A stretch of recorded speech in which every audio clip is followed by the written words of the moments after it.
پھر چاہے وہ عورت خوش دلی سے اپنے شوہر کو بھی اس میں سے کھلائے، خرچ کرے اپنے گھر پہ، بچوں پہ، اپنے رشتہ داروں پہ، اپنے آپ پہ، جہاں چاہے، کیونکہ اس کی ملکیت ہے، تو پھر وہ شوہر کے لیے بھی جائز ہے اگر وہ اس پہ بھی خرچ کرتی ہے تو یہیں سے پھر یہ مضمون لیا جاتا ہے کہ اگر شوہر کو معاف ہی کر دیتی ہے تو بھی بہتر ہے۔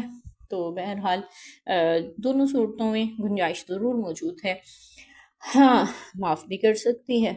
اور واپس بھی کر سکتی ہے، اس پہ خرچ بھی کر سکتی ہے، لیکن اگر ایسا ہوا کہ نکاح تو ہوا، حق مہر مقرر ہوا، لیکن رخصتی سے قبل طلاق ہو گئی، تو پھر اس صورت میں آدھا حق مہر ادا کرنا ہوگا۔ یہ الگ بات ہے کہ وہ معاف کر دیں، اللہ تعالیٰ کہہ رہے ہیں آپس کی بھلائی اور کو فراموش نہ کرو، یعنی ظاہر ہے ہماری بیٹی رخصت نہیں ہوئی تو حق مہر لے کے ہم نے کیا کرنا ہے، تو تم اس کو فراموش نہیں کرو،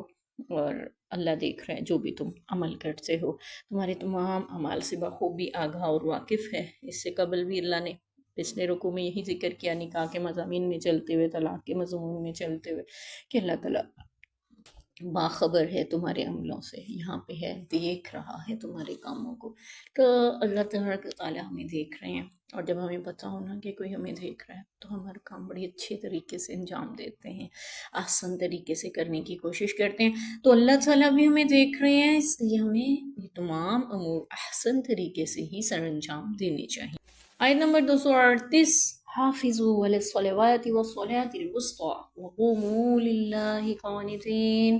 اور مسلمانوں کے لیے حکم ہو رہا ہے سب نمازیں، خصوصاً درمیانی نماز کی حفاظت کرو، سب نمازوں کی حفاظت کرو، خاص طور پہ صلاۃ الوسطی یعنی درمیانی نماز کی، اور اللہ کے لیے فرما بردار ہو کر کھڑے رہو، یا چپ کر کے کھڑے رہو، ادب سے کھڑے رہو، چپ کے کھڑے رہو، مختلف مفہوم اس کے لیے جا سکتے ہیں۔ تمام نمازوں کی حفاظت کا حکم دیا جا رہا ہے اسی آیت مبارکہ میں، اور یہاں پہ یہ مضمون ذکر کرنے کا ایک مقصد یہ بھی نکلتا ہے کہ تم مخلوق کے حقوق ادا کرتے کرتے خالق کو فراموش نہ کر دینا، اس کے بھی حق ادا کرتے رہنا ساتھ ساتھ۔ اور دوسرا یہ بھی کہا جاتا ہے کہ اس سے ماقبل بھی، اس کے بعد بھی نکاح کے متعلق ہی مضمون چلتا رہا ہے، بیچ میں اللہ تعالیٰ نے نماز کا حکم اور اس کی حفاظت کا حکم کیوں ذکر کیا؟ اس سے یہ بھی کہا جاتا ہے چونکہ اکثر شادیوں میں، بیاہ میں ہم نمازوں کو فراموش کر دیتے ہیں، اکثر ہم نماز کی پابندی کرنے والے اکثر لوگ بھی نماز کو چھوڑ دیتے ہیں یا بھلا دیتے ہیں، تو اللہ تعالیٰ نے خاص طور پہ یاد دہانی کروائی کہ نمازوں کی حفاظت کرو، ساری نمازوں کی حفاظت کرو۔ یہاں ساری نمازوں سے مراد پنجگانہ فرض نماز بھی ہے، اور ان کے ساتھ پڑھی جانے والی اپنی سنتیں بھی ہیں، اور نفل نمازیں بھی ہیں۔ تمام نمازیں، اللہ نے ذکر یہ نہیں کیا کہ نفل کا ہی حفاظت نہیں کرنی، فرضوں کی کرنی ہے، نہیں، اپنی نمازوں کی، سب نمازوں کی حفاظت کریں، جو بھی آپ نمازیں پڑھتے ہیں، پنجگانہ تو فرض ہیں، باقی بھی جو پڑھتے ہیں نا ان کی بھی حفاظت کریں، اللہ تعالیٰ ہمیں توفیق دے۔ اور شادی اور بیاہ میں آسان حل یہ ہے کہ اگر آپ کو جانا پڑ جائے کسی ایسی تقریب میں تو پھر بہتر ہے باوضو ہو کے جائیں، وہاں کہیں آپ کو جگہ ملے تو لازماً اپنی نماز ادا کر لیں۔ اور دوسرا یہ کہ مردوں کے لیے مساجد کا اہتمام تو ہر ایسی جگہوں پہ ہوتا ہی ہے آس پاس، تو وہاں پہنچ کے اپنی نماز ادا کر سکتے ہیں، یا پھر اسی حال میں بھی اپنی نماز کی جماعت کروائی جا سکتی ہے، اللہ عالم۔ اور درمیانی نماز کی حفاظت کا خاص طور پہ حکم کیوں ہے؟ کیونکہ اکثر ہمارے نکاح کا وقت عصر کا وقت ہوتا ہے، اور درمیانی نماز بخاری شریف کے مطابق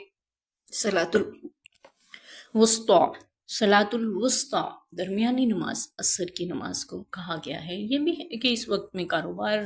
عروج پہ ہوتا ہے اور ختم کرنے کی طرف جا رہا ہوتا ہے انسان،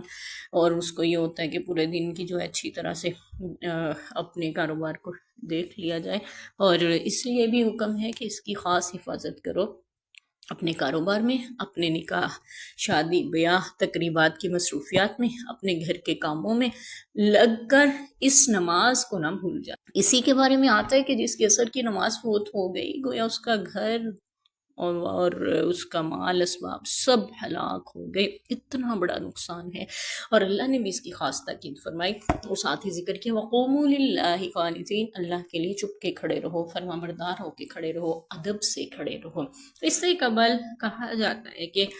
حدیث مبارکہ میں بھی آتا ہے کہ نماز کے دوران سلام کا جواب دے دیا جاتا تھا، کوئی بہت ضروری بات کا جواب دیا جا سکتا تھا تو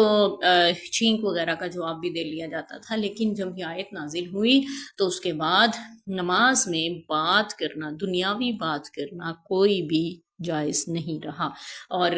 اس کے بعد سے ہی یہ حکم ہوا، یعنی اسی حکم نے نماز کے دوران بات چیت کو منسوخ کر دیا اسی آیت مبارکہ کے ذریعے۔ اس کے بارے میں واقعہ بھی ملتا ہے ہمیں کہ صحابی رسول نے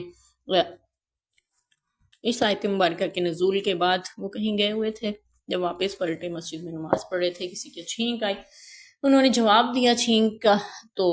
انہوں نے گھور کے اسے دیکھا تو وہ کہنے لگے کہ میری ماں مجھے گم پائے، میں نے ایسا کیا کہہ دیا، کچھ غلط تو نہیں کہا؟ تو پھر نماز سلام پھیرنے کے بعد انہیں بتایا گیا کہ اللہ نے نماز میں بات چیت کرنا منع کر دیا ہے، لہٰذا اب وہی الفاظ یا وہی نماز کی دعائیں یا تسبیحات و اذکار پڑھے جائیں گے جو کہ ہمیں سنت سے ملتے ہیں، اور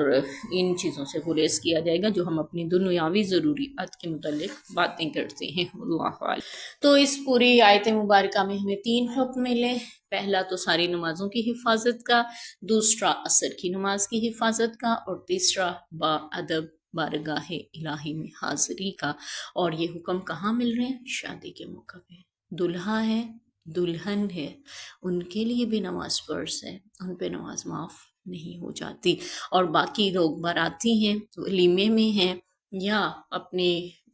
تقریب میں شمولیت کے لیے آئے ہیں، کچھ بھی ہے، آپ سب کے اوپر بھی نماز فرض ہے، لہٰذا اپنی نمازوں کی حفاظت کریں، اللہ تعالیٰ ہمیں نمازوں کی حفاظت کرنے والا بنائے، اور خاص طور پہ درمیانی نماز کی، اور اپنے لیے بہادب کھڑے ہونے والا بھی بنائے، آمین۔